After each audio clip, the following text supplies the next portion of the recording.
आणि म्हणून आज या ठिकाणी हा मनोरंजनासाठी आलेला असला तरी घराच्या बाहेर माझी बहीण पडते, घराच्या बाहेर माझी आई निघते, ही गोष्ट सोपी नाहीये. म्हणून यासाठी मी जर 100 वर्षाच्या इतिहासात जर मागे गेलो तर माझी आई, माझी ही बहीण, माझी ही घरातली स्त्री अशी घराच्या बाहेर निघत नव्हती. तिला घरामध्ये चूल आणि मूल याच्या पलीकडे अस्तित्व नव्हतं.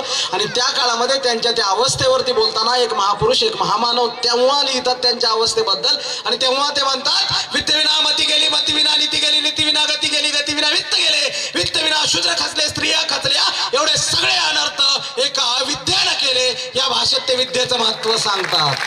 पण ते तिथेच थांबत नाहीत, ते थांबत नाहीत, ते कृतीमध्ये आणतात आणि ते करून दाखवतात. विद्येमुळे मती येते, मतीमुळे नीती येते, नीतीमुळे गती येते, गतीमुळे वित्त येतं, वित्त आल्यानंतर शूद्रांचं, बहुजनांचं जीवन मानून चावतं. आणि मग ते असे भर चौकात असे विचारांचे कार्यक्रम करायला लागतात. हे आज दिसून येतंय. हे सांगणारे क्रांतीसूर्य महात्मा ज्योतिराव फुले. आपल्याकडे असं म्हटलं जातं गोड गोड, काय माईककडे ध्यान दे, काय म्हटलं जातं आपल्याकडं की स्त्री ही यशस्वी पुरुषाच्या मागे असते आणि ती मागून अशी ढकलते त्याला. असं नसतंय. तुम्ही जर इतिहास बघितला तर ध्यानात येईल दादांनो, स्त्री ही यशस्वी पुरुषाच्या मागे नाही, ती 2 पावलं पुढे चालत असते आणि यशाची वाट त्या पुरुषाला दाखवत असते. हे सांगणारी इतिहासातली महान स्त्री, या भारतातील पहिल्या स्त्री शिक्षिका, मुख्याध्यापिका क्रांतीज्योती सावित्रीबाई फुले. आज या देशात लोकांना आरक्षण म्हणजे काय कळत नाही. ते कशा सोबत खायचं, कसं असतं, कसं घ्यायचं, ते म्हणतात आरक्षण म्हणजे भीक आहे, आरक्षण म्हणजे खिरापत आहे. पण या देशाच्या इतिहासामध्ये 125 वर्षापूर्वी एका राजाला आरक्षण म्हणजे काय कळलं होतं. आणि तेव्हा त्यांनी सांगितलं होतं आरक्षण म्हणजे खिरापत नाहीये, तर आरक्षण म्हणजे जे पिढ्यानपिढ्या मागे आहेत त्यांना समतेनं बरोबर आणण्याची दिलेली संधी म्हणजे आरक्षण. हे सांगून आरक्षणाची सुरुवात करणारे या देशातील आरक्षणाचे जनक लोकराजा राजर्षी शाहू महाराज. दिवसभर गावं स्वच्छ करून सायंकाळी अशा प्रकारे लोकांना एकत्र करून लोकांच्या मनमेंदू मस्तकातील घाण स्वच्छ करणारे आणि त्यांच्या मनामध्ये समतेचा विचार पेरणारे राष्ट्रसंत, स्वच्छता संत गाडगे महाराज, सावित्रीबाई बरोबर काम करणाऱ्या फातिमा बी शेख, लोकराज्ञी अहिल्याबाई होळकर. पृथ्वी ही शेषाच्या मस्तकावर तरली नाही, तर पृथ्वी ही कष्टकरी कामगार यांच्या तळहातावर तरलेली आहे. हे सांगणारे लोकशाहीर साहित्यरत्न अण्णाभाऊ साठे यांच्यासह मानवमुक्तीच्या लढाईमध्ये ज्यांनी ज्यांनी माणसाला माणूस म्हणून उभा राहता यावं यासाठी आपलं आयुष्य वाहिलं, आपल्या आयुष्याचं बलिदान दिलं आणि माणसाला माणूस म्हणून उभा केलं, त्या इतिहासातील पिढ्यानपिढ्याच्या 1000 शतकामधल्या सगळ्या महापुरुषांना, सगळ्या महामातांना, सगळ्यांना विनम्र अभिवादन करतो. परंतु या सगळ्यांच्या कार्याला, या सगळ्यांच्या विचारांना या 19व्या शतकामध्ये अर्थ प्राप्त करून देणारा यांचा एक विचारांचा वारसदार पुढे जन्माला आला आणि त्यांनी या सगळ्यांचं कार्य पुढच्या 1000 वर्ष जिवंत राहिलं पाहिजे, त्यांचा विचार जिवंत राहिला पाहिजे आणि त्यांच्या विचारांवर माणसं आणि नवं विश्व चाललं पाहिजे, यासाठी त्यांनी प्रयत्न केला. आणि यांचा विचारांचा वारसदार त्यांचा विचार घेऊन पुढे जाताना दिसला. आणि या सगळ्यांचं नाव आम्हाला आज घेण्याचा अधिकार ज्या माणसामुळे निर्माण झाला, नव्हे तर आम्ही जगताना यांचं नाव घेतो, त्यांचं नाव घेतो, या सगळ्यांचं नाव का घ्यायचं, या 21व्या शतकात काय अर्थ प्राप्त होतो हे सांगताना त्यांच्या त्या विचारांच्या वारसदाराबद्दल मला म्हणावं वाटतं. मृतप्राय झालेल्या कोट्यवधी जीवात भरला त्यांनी नवा प्राण, मृतप्राय झालेल्या कोट्यवधी जीवात भरला त्यांनी नवा प्राण. मनोवादाविरोधात ते लढले होऊन बेभान, काळारामाला घाम फोडून, चवदार पाण्याला आग लावून पेटवले त्यांनी मनुस्मृतीचे प्रत्येक पान. कोलंबिया विद्यापीठाने जगातला सर्वोत्तम विद्यार्थी म्हणून केला त्यांचा बहुमान. जगातील प्रत्येकाची त्यांच्या समोर झुकते मान. त्यांनीच दिलं या भारताला जगातलं सर्वोत्तम असं संविधान. अशा विश्वरत्न डॉक्टर बाबासाहेब आंबेडकरांना माझा शतशः प्रणाम, माझा शतशः प्रणाम.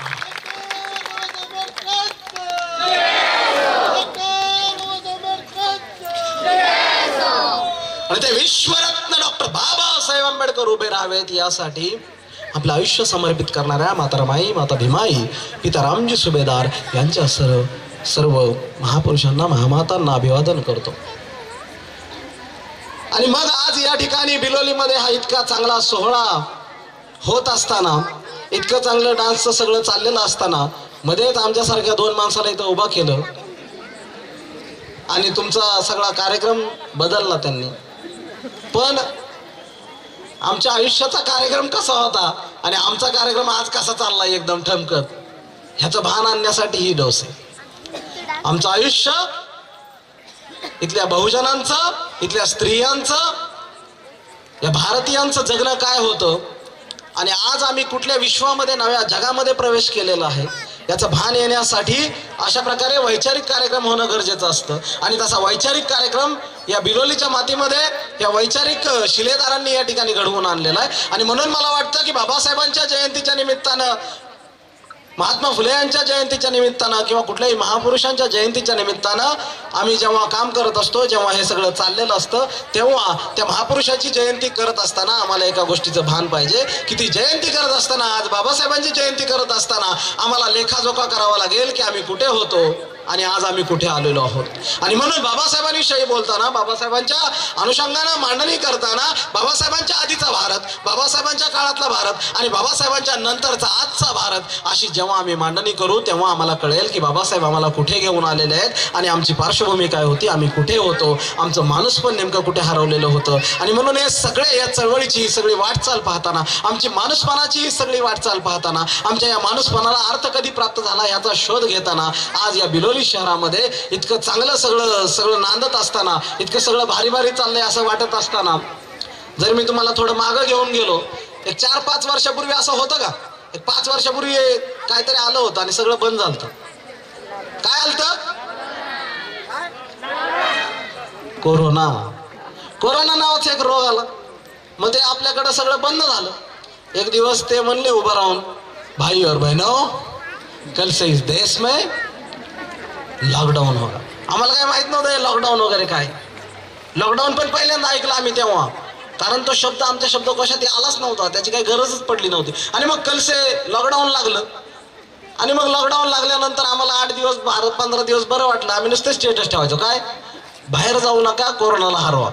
ते 15 दिवसांनी कळणार बाहेर जाऊ नको, पण खायचं काय, खायची पंचायत झाली ना 15 दिवस महिन्यानी.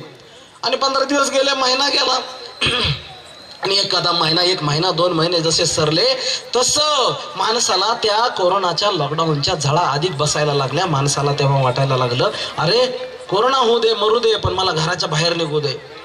पण याच्यामध्ये खाणे हा एवढाच भाग नव्हता, तर त्या कोरोनाच्या लॉकडाऊन मध्ये झालं काय, माणूस म्हणून आम्हाला लोकशाहीमध्ये असणारे आमचे सगळे हक्क आणि अधिकार संपुष्टात हळूहळू यायला लागले होते. हे मी त्या सगळ्या उघड्या डोळ्यांनी पाहत होतो, हे सगळं बघत होतो. मग झालं काय, माणूस म्हणून आम्हाला असणारे लोकशाहीतले हक्क अधिकार संपुष्टात आले. आमचं रस्त्यावर चालणं बंद झालं. आम्हाला रस्त्यावर आम्ही दिसतो तर पोलीस आम्हाला काठ्या मारायला लागले. रस्त्यावर थुंकायची बंदी झाली, बाहेर गेल्यावर थुंकायचं नाहीये. आणि एवढंच नाही, माणसाने माणसाला हात दिला, एखाद्याचा स्पर्श झाला तर विटाळ व्हावं असं माणसं सॅनिटाईज लावायला लागले आणि धुवून टाकायला लागले. माणसं एकत्र येणं, माणसाचं एकत्र सामुदायिक जीवन बंद झालं. एखाद्याचा समारंभ करणं, तिथे जाऊन जेवण करणं सगळं बंद झालं. अरे 10-10 माणसामध्ये लोक लग्न करायला लागली. हे सगळं जीवन संपुष्टात आलं आणि माणसाला तेव्हा महत्व कळलं की अरे लोकशाही काय आणि एकत्र येणं किती महत्वाचं आहे, माणूस म्हणून असणारे हक्क आणि अधिकार किती महत्वाचे आहेत. एवढंच नाही, त्याच्या पुढे जाऊन एक वेदना माणसांना जाणवायला लागली. 4-6 महिने गेले. अरे इथं बसलेल्या प्रत्येकाच्या डोळ्यात पाणी येईल ते जर आठवलं तर. आणि ज्यांची आई बाप मुलं लांब असतील, अरे कुठे एखादा पुण्या मुंबईला असेल, त्याला तिकडे कोरोना झाला, तिकडेच तो मेला, त्याचा अंत्यविधी तिथेच प्रशासनाने केला, म्युन्सिपाल्टीने केला. माणसाला माणसांच्या माहितालाही जाता येत नव्हतं. माणसं हरवली होती, माणसांपासून माणसं दूर गेली होती. भयानक परिस्थिती आली होती. वेदना आणखीन पुढे, जर आलंच कुणी भेटायला तर त्याला गावाच्या बाहेर, वेशीच्या बाहेर क्वारंटाईन केलं गेलं आणि त्याला माणसापासून लांब ठेवलं. तेव्हा त्याला वेदना कळली की अरे माणूस असून मला माणसात घेतलं जात नाही. माझंच घर आहे गावात, पण मला घरात घेतलं जात नाही. गावाच्या बाहेर कोंडून ठेवलं जातं. आणि हे बघत असताना मी वाचत होतो पुन्हा एकदा नव्याने आपल्या मानवमुक्तीचा इतिहास. आणि तो वाचताना हा लॉकडाऊन एका बाजूला माझ्या नजरेला दिसत होता आणि माझ्या मनात आणि मेंदूमध्ये एक नवा लॉकडाऊन शिकत होतो, तो वाचत होतो. अरे तेव्हा मला वाचताना जाणवत होतं की आज हा कोरोनाचा लॉकडाऊन एका बाजूला दिसतोय, पण माझा समाज या देशामध्ये हजारो वर्ष या देशामध्ये जातीयवादाच्या लॉकडाऊन मध्ये बंदिस्त केला होता. त्याला गावगाड्यात घेतलं गेलं नव्हतं, त्याला रस्त्यावर फिरायची बंदी होती, त्याला उन्हात जावं लागायचं कारण ऊन पडलं, डोक्यावर माथ्यावर आलं तर त्याची त्याची सावली बाजूला पडणार नाही आणि दुसऱ्याला विटळ होणार नाही. त्याला थुंकायची बंदी होती. त्याला माणसासारखे माणसांचे कोणतेच अधिकार नव्हते. जनावरापेक्षाही बदतर जीवन होतं. गावकुसाच्या बाहेर त्याला लॉकडाऊन केलं होतं आणि हजारो वर्ष हे लॉकडाऊन चाललं. याच्यावर कोणच उपचार करत नव्हतं. याच्यावर कुठलाच डॉक्टर येऊन काहीतरी उपचार लस शोधत नव्हता. त्या चाललेल्या कोरोनावर मात्र पुढच्या 1 वर्षामध्ये पुण्यातल्या सिरमने लस आणली आणि लस टोचून घेऊन माणसं नाचायला लागली, बागडायला लागली, एकत्र आली. पण मी जे वाचत होतो त्या जातीवादाच्या कोरोनावर लस येत नव्हती. 1000 वर्षाचा हा लॉकडाऊन तोडायला कुणीच पुढे येत नव्हतं. काही समाजशास्त्रज्ञ पुढे आले. महात्मा फुले, शाहू महाराज यांच्यासारख्या महामानवांनी याच्यात योगदान देण्याचं काम केलं. पण त्यांचं आयुष्य कमी पडलं आणि पुन्हा वाटलं की हे लॉकडाऊन तुटणार नाहीये जातीवादाचं. पण 19वे शतक उघडलं आणि 19व्या शतकामध्ये एक महामानव याच दिनी जन्माला आला आणि त्या महामानवाने या 1000 वर्षाच्या जातीवादाच्या कोरोनावर लस शोधण्यासाठी आपलं उभं आयुष्य घालवलं आणि त्यावर लस शोधण्याचा प्रयत्न केला. तो लस शोधत राहिला. उभं आयुष्य नेस्तनाबूत स्वतःला गाडून घेतलं. त्यामध्ये संसाराकडे बघितलं नाही. त्या जातीवादाच्या कोरोनाच्या विरोधात तो महामानव लढत राहिला आणि लढून त्यांनी या भारतामध्ये त्या जातीवादाच्या कोरोनाला गाडण्याचं काम केलं. त्यावर त्यांनी लस शोधली. ती शोधलेली लस म्हणजे भारतीय संविधान आणि ती शोधणारा महान डॉक्टर म्हणजे विश्वरत्न डॉक्टर बाबासाहेब आंबेडकर. ते डॉक्टर बाबासाहेब आंबेडकर या देशामध्ये त्या जातीवादाच्या कोरोनाला गाडतात. पण तो कोरोना ते मध्ये मध्ये कशा बातम्या येतात, पुन्हा इकडे 4 रुग्ण सापडले.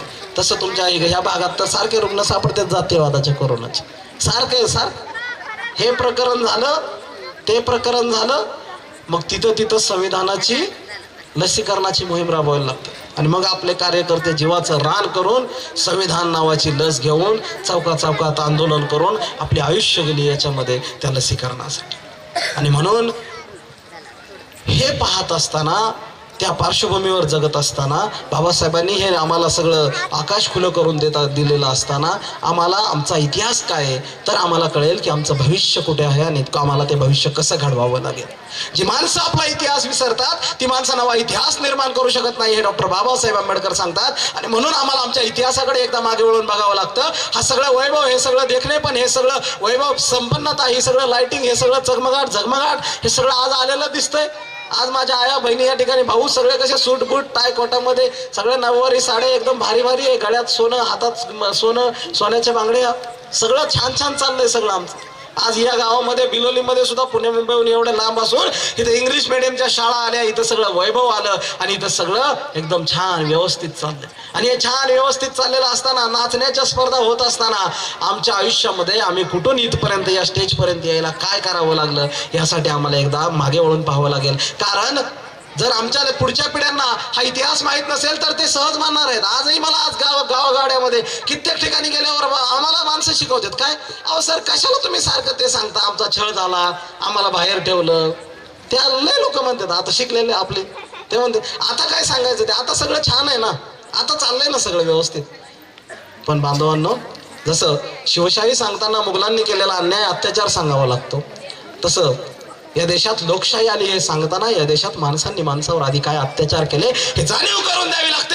तेव्हा इथल्या व्यवस्थेला कळेल की आम्ही कुठे होतो आणि आज कुठे आलेलो आहोत आणि आम्हाला कुठे झेप घ्यावी लागेल आणि आपला मुक्तिदाता कोण आहे ही जर जाणीव असेल तर तुम्ही तुमच्या आयुष्यामध्ये यशस्वी होऊ शकता आणि तुम्ही जबाबदारीने जगू आणि वागू शकता. यासाठी तुम्हाला हा इतिहास माहित पाहिजे. आणि म्हणून आज या गावागावामध्ये हे सगळं वैभव आलेलं दिसताना, या सगळ्या शाळा इंग्लिश मिडियम आलेलं दिसताना, ही अशी बारकी लेकरं सूटबूट टाय कोटामध्ये इथं येऊन नाचताना, अरे मी जिथं जातो तिथं एकतरी पोरं माझ्या आधी एखादं भाषण करत असते इंग्लिशमध्ये, फाड इंग्लिशमध्ये बोलतो डायरेक्ट. आनंद वाटतो मनाला. आणि मग तो आनंद वाटत असताना माझ्या नजरेसमोर तो मूल जेव्हा बोलत असतं तेव्हा माझ्या नजरेसमोर मी वाचलेला इतिहास माझ्या समोर येतो. मागे सरांनी सांगितलं तसं माझ्या नजरेसमोर तो इतिहास यायला लागतो. तो साताऱ्याचा इतिहास येतो आणि साताऱ्याच्या शाळेमध्ये 19व्या शतकाच्या प्रारंभी एक विद्यार्थी असा चिमुकला 9 वर्षाचा विद्यार्थी त्या साताऱ्याच्या शाळेत दाखल होतो. आणि साताऱ्याच्या शाळेत दाखल झालेल्या त्या तुमच्यासारख्या ज्या बारक्या लेकराला त्याचे वडील आणून सोडतात, पण तिथं येईपर्यंत त्याच्या मनात हा उत्साह असतो, मला शाळेत जायचंय. आता शाळेत जायचं म्हणल्यावर किती आनंद. मग तो मुलगा आनंदाने लाडात उड्या मारत त्या येतो आणि शाळेत वर्गात, तिथं वर्गाच्या जवळ आल्यानंतर कळतं की आपल्याला शाळेत आलं तरी वर्गात नाही घेतलं जात, आपल्याला वर्गाच्या बाहेर बसायचंय. जिथं मुलं चप्पल काढतात ना बाकीची, जिथं घाण पडली ना, जिथं बाहेरचा कचरा आहे ना, तिथं आपल्याला बसायचंय.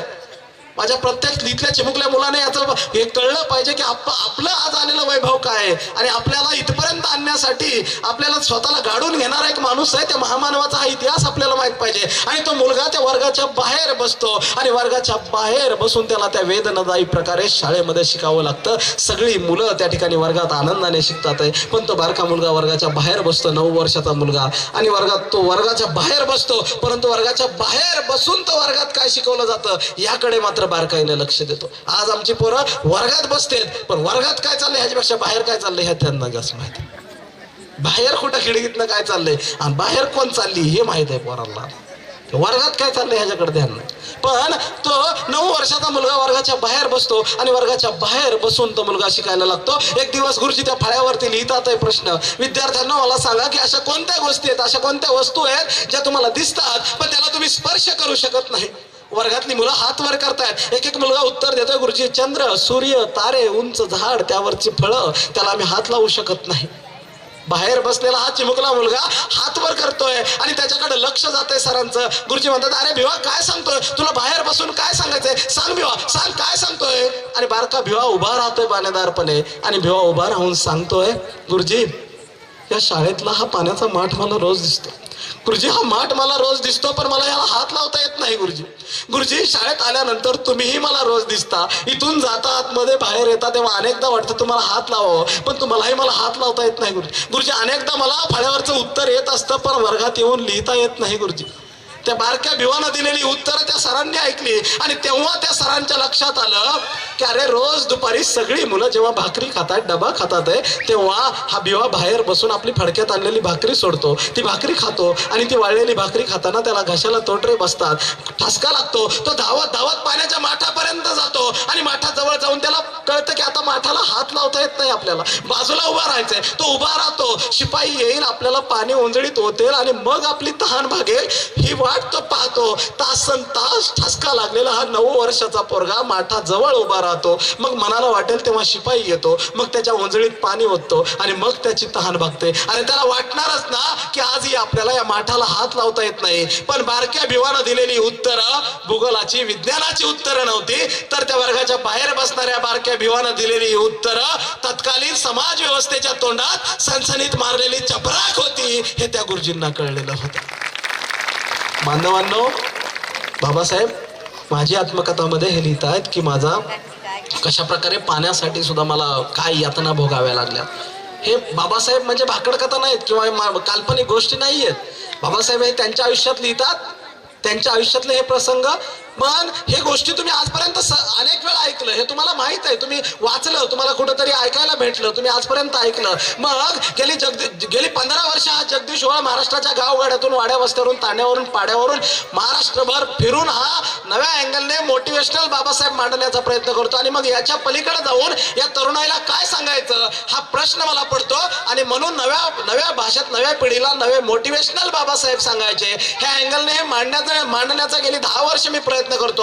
आणि म्हणून बांधवांनो, हे बाबासाहेब तुम्हाला माहिती आहे, ते वर्गाच्या बाहेर बसतात, त्यांना पाणी प्यायला मिळत नाही, पण आम्हाला आमच्या नव्या पिढीला कोणते बाबासाहेब सांगावे लागतील ते सांगण्यासाठी आज मी बिलोली पर्यंत आलेलो आहे. आणि ते मला तुम्हाला सांगायचंय, आपल्याला वर्गाच्या बाहेर बसणारा, पाण्यासाठी तरमळणारा, त्याचा छळ होणारा 9 वर्षाचा विद्यार्थी माहिती आहे. पण बांधवांनो, माझ्या आया बहिणींनो, आपल्या पोरांना आता हे सांगायचंय की आजपासून 100 वर्ष आधी जो मुलगा वर्गाच्या बाहेर बसतो, जो मुलगा वर्गाच्या बाहेर बसून पाण्यासाठी तिष्ठत राहतो, तोच 9 वर्षाचा मुलगा त्या काळामध्ये 100 वर्षापूर्वी त्याच्या वयाच्या फक्त 22व्या वर्षी अमेरिकेच्या कोलंबिया विद्यापीठात जातो. That is motivation.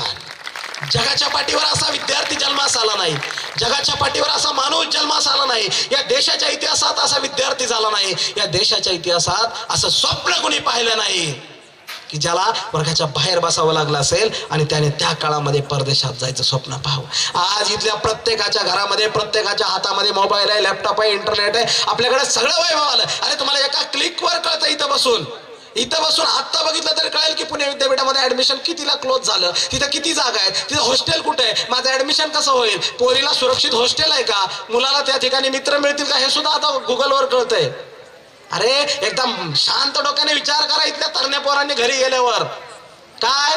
अरे मी कधी आजपर्यंत मी आज 30 वर्षात झालो, तुम्ही 25 वर्षाचे, आपण कधी हा विचार केला नाही आज स्वतंत्र भारतात सगळ्या व्यवस्था खुल्या असताना की भारताच्या बाहेर कुठलं विद्यापीठ आहे मला तिथं जायचं म्हणून सर्च केलं का आपण कधी नाही. मग 100 वर्षापूर्वी हे काहीच नाहीये. तेव्हा एक विद्यार्थी ज्याच्या खायची पंचायत आहे, ज्याच्या घरामध्ये रुपयाला तादात आहे, त्याच्याकडे पैसा नाहीये, तो विद्यार्थी कसं स्वप्न पाहत असेल की मला अमेरिकेच्या कोलंबिया विद्यापीठात जायचंय. अरे त्या काळामध्ये या देशामध्ये समुद्र मंथन करणं म्हणजे पाप होतं. भारताच्या बाहेर समुद्रातून जायचं म्हणजे पाप होतं. त्या काळामध्ये आमचा बाप अमेरिकेला जायचं स्वप्न पाहतो आणि ते स्वप्न सत्यात उतरवतो. ही साधी गोष्ट नाहीये. हा सगळ्यात मोठा आमचा एज्युकेशनल मोटिवेशनल सिम्बॉल आहे आणि तो प्रत्येक तरुणाला, ते एका जातीचे नाहीये.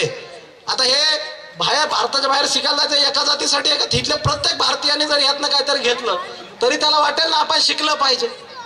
हा इथल्या देशातल्या प्रत्येक भारतीयासाठी एज्युकेशनल मोटिवेशनल सिम्बॉल आहे. आणि म्हणून आम्हाला ही स्वप्न पाहावी लागतील. ती स्वप्न पाहताना हे बाबासाहेब आमच्या नजरेसमोर असले पाहिजे. ते बाबासाहेब जर नजरेसमोर असतील तर आम्ही आमची ही जी स्वप्न आहेत ती कशी पूर्ण करायची याचे आम्हाला अध्याय मिळेल, त्याचंही शिक्षण मिळेल. आणि ज्या काळात त्यांच्याकडे पैसे नाही आहेत त्या काळात बाबासाहेब महाराजा सयाजीराव गायकवाड यांच्याकडे शिष्यवृत्तीसाठी अर्ज करतात आणि ती शिष्यवृत्ती मिळवून त्या शिष्यवृत्तीच्या जोरावर परदेशात जातात. पण त्यात आम्हाला एक गोष्ट लक्षात घ्यावी लागेल, बाबासाहेब ती शिष्यवृत्ती अशी सहज आताच्या सारखं नाही. आता आम्ही जर स्कॉलरशिप घेतली तर पुन्हा आम्ही शिकल्यावर आम्हाला सरकार विचारतं का तू पास झाला का नापास? विचारतं का? नाही. तुम्ही ती स्कॉलरशिप घेऊन अर्ध्यात जरी सोडलं शिक्षण तरी विचारत नाही तुम्हाला. पण बाबासाहेब ती स्कॉलरशिप मिळवतात, ती स्कॉलरशिपच्या फॉर्मवर बाबासाहेब सही करतात ना. तो फॉर्म काय आहे की मी परदेशी शिक्षण घेऊन माघारी आल्यानंतर तुमच्या संस्थानामध्ये नोकरी करण्यास येईल. कमिटमेंट आहे. हे काय फक्त मी शिकायला चाललोय, आपली घेतली समाज कल्याण स्कॉलरशिप आणि लावले आयुष्यपणाला असलं नाहीये. आमचं कडला जात आहे त्यामध्ये. स्कॉलरशिप हॉस्टेल समाज कल्याणचं, स्कॉलरशिप समाज कल्याणची, रिझल्ट फिरतोय बमलत गावात. बाबासाहेब त्या काळामध्ये त्या स्कॉलरशिप घेतात आणि लेखी देत आहेत की मी माघारी आल्यानंतर तुमच्या संस्थानात नोकरी करण्यास येईल. आणि तशा कमिटमेंटने बाबासाहेब परदेशात जातात. ते बाबासाहेब परदेशी शिक्षणास जातात आहे. परदेशी शिक्षणास गेलेले बाबासाहेब तुम्ही सगळ्यांनी ऐकलेले आहेत. बाबासाहेब किती अभ्यास करतात, कसा अभ्यास करतात आपल्या सगळ्यांना माहिती आहे. पण इथल्या आजच्या सगळ्या पोरांना आता आपल्याला कसं झालेलं आहे, आपलं आयुष्य इन्स्टंट झालंय. आपलं आयुष्य इन्स्टंट, आपल्याला फास्ट पाहिजे सगळं. 400 पानाचा ग्रंथ आम्ही वाचत नाही. आता आम्हाला कंटाळा येतोय. 4 पानं वाचली की ते म्हणते आहे जरा मोबाईल देते का मला, एखादं रील्स बघू दे. मी अभ्यास केला ना थोडा वेळ, मग ते काय तर बघतोय. ते रील्स मध्ये पण किती बदल झाले बघा. काय झालं, आधी 3 तासाचा पिक्चर असायचा. 3 तासाचा पिक्चर शॉर्ट फिल्मवर आला, अर्ध्या तासावर आला. अर्ध्या तासाचा पिक्चर पुन्हा 15 मिनिटावर आला शॉर्ट फिल्म. मग ते त्याच्यात बदल झाला. पहिले जुने हिरो 3 तासाचा पिक्चर असे 30 पिक्चर निघायचे तेव्हा त्याला हिरो म्हणून ओळख व्हायची. आता काय झालं, 3 तासाचं आता अगदी 15 मिनिटावर आता 30 सेकंदावर आलं. आणि 30 सेकंदाच्या रील मधून हिरो जन्माला यायला लागला. आणि 30 सेकंदाचे रील्स व्हायरल झाले की एखादा माणूस रात्री स्टार होतो की दुसऱ्या दिवशी उठला तर त्याला माहित पडतं आपण स्टार झालो, रात्री व्हायरल झालो आपण. हा बदल एका बाजूला मनोरंजन क्षेत्रामध्ये झाला आणि आम्ही त्याच्यात गुंतून गेलो, आम्ही त्याच्यात अडकलो, त्या रील्स मध्येच अडकलो. काय झालं आमचं, आम्ही आता कशात आहे, झपूक काय असं झालं. काय पोरं काय 30 सेकंदाचे रील बनवण्यामध्ये चाललं ना. आणि मग त्यातनं आम्हाला वाटायला लागलं की अरे यातनं लय मोठं सेलिब्रिटी होतंय काहीतरी. आणि असं कोणतरी एक होताना दिसतं नव्हे तर ते प्लॅनिंगने केलं जातं. काही त्याच्या मागे कन्सेप्ट असतात मार्केटिंगच्या आणि ते केलं जातं, घडवलं जातं. आणि हे ज्यांना माहीत नसतं ह्याच्या मागे काय आहे, अशी माणसं त्याच्यामध्ये गुंतून राहतात आणि आपलं आयुष्य त्यामध्ये पणाला लावतात.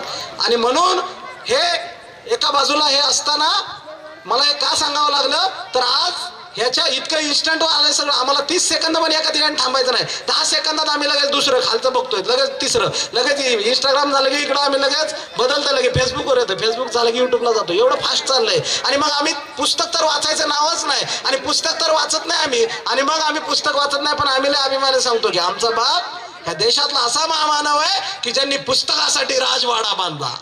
तुझ्या राजवाड्यातली पुस्तकं धूळ खात पडल्यात, त्याच्याकडे तू बघा ना. ते अभ्यास करणं आम्हाला कळलं पाहिजे. मग ते आम्ही घेतलं पाहिजे त्यांच्याकडनं. मग बाबासाहेब आंबेडकर अमेरिकेमध्ये कोलंबियामध्ये शिकतात. मग कोलंबियात तर 1000 मुलं शिकत असतील ना त्या काळात.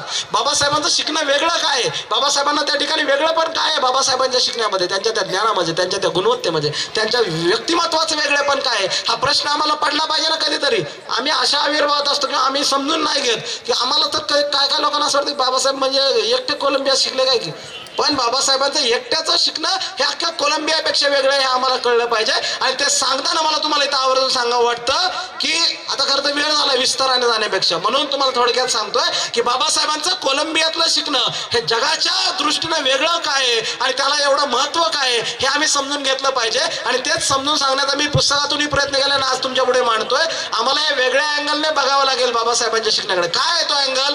तर कोलंबिया हे तत्कालीन व्यवस्थेतलं जगातलं टॉपचं विद्यापीठ आहे आणि त्या टॉपच्या विद्यापीठाचा अभ्यासक्रम बांधवांना विचार करा.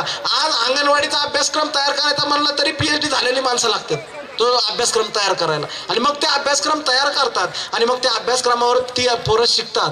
मग विचार करा, कोलंबिया हे जगातलं टॉपचं विद्यापीठ आहे, त्याचा अभ्यासक्रम किती महान माणसांनी तयार केलेला असेल आणि त्या महान माणसांना वाटलं की आपण जो अभ्यासक्रम तयार केलेला आहे तो अभ्यासक्रम पूर्ण करण्यासाठी मानवी बुद्धिमत्तेच्या नुसार 7 वर्ष लागू शकतात. म्हणून हा अभ्यासक्रम पूर्ण करायला 7 वर्षाचा अवधी आपण दिलेला आहे. विद्यापीठात येऊन 7 वर्ष शिकायचं आणि मग पूर्ण करून जायचं. विचार करा, इथल्या प्रत्येक पोराने नीट ऐका मुलीने, 7 वर्ष ज्या अभ्यासक्रमाला लागतील असं भारतात जगातल्या जगातल्या महान माणसांनी अभ्यासकांनी सांगितलं होतं, बुद्धिवाद्यांनी सांगितलं होतं. तो अभ्यासक्रम त्या विद्यापीठाच्या नव्हे तर जगाच्या इतिहासामध्ये फक्त 2 वर्ष 6 महिन्यात पूर्ण करणारा एकमेव विद्यार्थी म्हणजे डॉक्टर बाबासाहेब आंबेडकर होते आणि ते त्या विद्यापीठाला आव्हान देतात. म्हणून बाबासाहेबांचं तिथलं अभ्यास करणं आणि शिकणं जास्त महत्वाचं आहे. त्या विद्यापीठाला त्यांची दखल घ्यावी लागते. त्या विद्यापीठाला हे मान्य करावं लागतं की हा एकमेव असा बुद्धिमान विद्यार्थी आमच्या विद्यापीठात आला की त्याने आमच्या विद्यापीठाच्या सिलेबसला अभ्यासक्रमाला चॅलेंज केलंय. शिकणं कोणालाही जमतं, चॅलेंज करणं जमलं पाहिजे. ती रग आणि धग आपल्या मनात आणि मनगटात मेंदूत असली पाहिजे आणि ती रग धग आणि मनगटात आणि मेंदूत आणण्यासाठी बाबासाहेब वाचावे लागते. ते बाबासाहेब समजून घ्यावे लागतील. ते बाबासाहेब तासन तास अभ्यास करतायत. बाबासाहेबांच्या शिकण्याचा आणखीन एक महानपण इथं सांगतो की आम्ही जर पुण्याला शिकाय गेलो तर आधी तुम्ही माघारी बिलवलेले याचा पूर्ण झाल्यावर आणि मग बघू माणसानं काय असेल ते. मग तुम्हाला कोणतरी सांगेल पुण्यातनं मुंबईला जा, तिकडे एक विद्यापीठ आहे. विचार करा, आजपासून 125 वर्ष 100 वर्षाच्या काळामध्ये काळ किती वाईट आहे, भयान आहे. कुठलंही तंत्रज्ञान नाहीये, मगाशी मी म्हणलो तसं काही नाहीये शोध लावायला किंवा बघायला की तिथं काय चाललंय. माझा बाप, आपला बाप माणूस त्या काळामध्ये डॉक्टर बाबासाहेब आंबेडकर अमेरिकेतलं शिक्षण पूर्ण करून काय विचार कसा आला असेल डोक्यात, साधी गोष्ट नाहीये. बाबासाहेब त्या काळामध्ये अमेरिकेचं शिक्षण पूर्ण करतात, कोलंबियाचं इतक्या कमी कालावधीत, आणि विचार काय करतात, मला लंडन स्कूल ऑफ इकॉनॉमिक्सला जायचं. अरे आम्हाला आज पण एका तालुक्यातनं दुसऱ्या तालुक्यात जायचं कळत नाही. आज पण कळत नाही आम्हाला इथून दुसऱ्या तालुक्यात कसं जायचं. आमच्या पोराला कळलं का 20 वर्ष ती म्हणते मला जरा तिकीट काढून द्या तुम्ही, रिझर्वेशन करून द्या, मग बघतो मी. बाबासाहेब विचार करतात की मला अमेरिकेतून लंडनला जायचंय आणि लंडन स्कूल ऑफ इकॉनॉमिक्स मध्ये बाबासाहेब प्रवेश मिळवतात. बघा, ज्या घरातल्या पोराला खायला वेळेवर अन्न मिळत नव्हतं, खिशामध्ये पैसा नाही, जो मुलगा स्कॉलरशिपच्या जीवावर बळावरती तिथपर्यंत गेला, तो मुलगा एका देशातून दुसऱ्या देशामध्ये लिलया जातो, सहज जातो आणि ती आव्हानं पेलतो. आणि तो विद्यार्थी तिथं जाऊन तिथे का जातात बाबासाहेब, याच्या मागे एक विषय आहे, तो आम्हाला कळला पाहिजे की लंडन स्कूल ऑफ इकॉनॉमिक्स मध्ये जगातले वेगवेगळ्या देशातली राज्यकर्ते घरातली मुलं यायची. नंतर ग्रेझिन मध्ये बाबासाहेब पुढे जिथं जातात तिथं सुद्धा जगातले वेगवेगळ्या घरातली देशातली राज्यकर्त्यांची मुलं यायची. बघा, राज्यकर्त्यांची, जे माघारी जाऊन आपल्या देशामध्ये पुन्हा राज्य करायचे, कारण त्यांचं घरानंच तसं असायचं. अरे पण ज्याच्या घरात पैसा नव्हता, ज्याच्या घरामध्ये माणुसकीला म्हणजे ज्यांच्या समाजामध्ये, ज्याच्या देशामध्ये यांच्या घराण्याला ना यांच्या माणूसपणालाही किंमत नव्हती, यांच्या असण्याला अस्तित्व नव्हतं, असा एक मुलगा भारतातून तिथपर्यंत शिकायला जातो आणि तिथपर्यंत गेल्यानंतर शिकतो काय, त्या ठिकाणी अभ्यासाला काय घेतो, हे अख्ख्या देशाच्या दृष्टीने महत्वाचं आहे. हा आवाज जिथपर्यंत जातोय, ज्या ज्या घरामध्ये पण जातोय, त्या प्रत्येक घरातल्या माणसासाठी मला सांगायचं आहे की अरे या व्यवस्थेनं ज्यांना खायला सुद्धा व्यवस्था दिली नव्हती किंवा खायला सुद्धा या ठिकाणी व्यवस्थित काय मिळू नये अशी व्यवस्था येतो होती, त्या घरातला पोरगा तिथपर्यंत जातो लंडन स्कूल ऑफ इकॉनॉमिक्स मध्ये, तिथं जाऊन स्वतःच्या डिग्रीचं सर्टिफिकेट पूर्ण करून नोकरी मिळवायचा हा उद्देश ठेवत नाही, तर काय करतो तो मुलगा, तिथं जातो आणि त्या ठिकाणी अभ्यासाला काय घेतो, तर भारतातील रुपयाची समस्या आणि त्यावरचे उपाय. विचार करा, काय अरे ज्याच्या घरात पैसा नाहीये, ज्यांच्याकडे कुठलंच वैभव नाहीये, शेतीबाडी नाहीये, ज्यांच्या पिढ्याने पिढ्या उपाशी मेले असतील, ज्यांचा समाजाकडे सगळं दिन दुबळे आहेत, त्यांच्याकडे कुठला पैसा नाहीये, तो मुलगा भारताबाहेर जाऊन भारतातली सगळ्यात मोठी गोष्ट त्या ठिकाणी मांडतो, ती म्हणजे भारतीय अर्थव्यवस्थेचा अभ्यास करायचं स्वप्न पाहतो आणि ते त्या ठिकाणी मांडतो. ही या देशाच्या दृष्टीने किती महत्वाची गोष्ट आहे. अरे हे कुणाला कळलं पाहिजे, जे आजचे आणि पिढ्याने पिढ्या धनदांडगे आहेत, ज्यांच्या वाडवडिलांनी कमवून ठेवलेलं आहे, त्यांचा समस्या ही या देशातलं अर्थशास्त्र त्यांच्यासाठी आहे. आणि एक फाटक्या घरातला पोरगा तिथे जाऊन भारतातल्या अर्थकारणाचा त्या ठिकाणी अभ्यास करतो, रुपयाची समस्या त्या ठिकाणी मांडतो. ती समस्या मांडल्यानंतर ती समस्या तो शोध आणि बंध नाकारला जातो.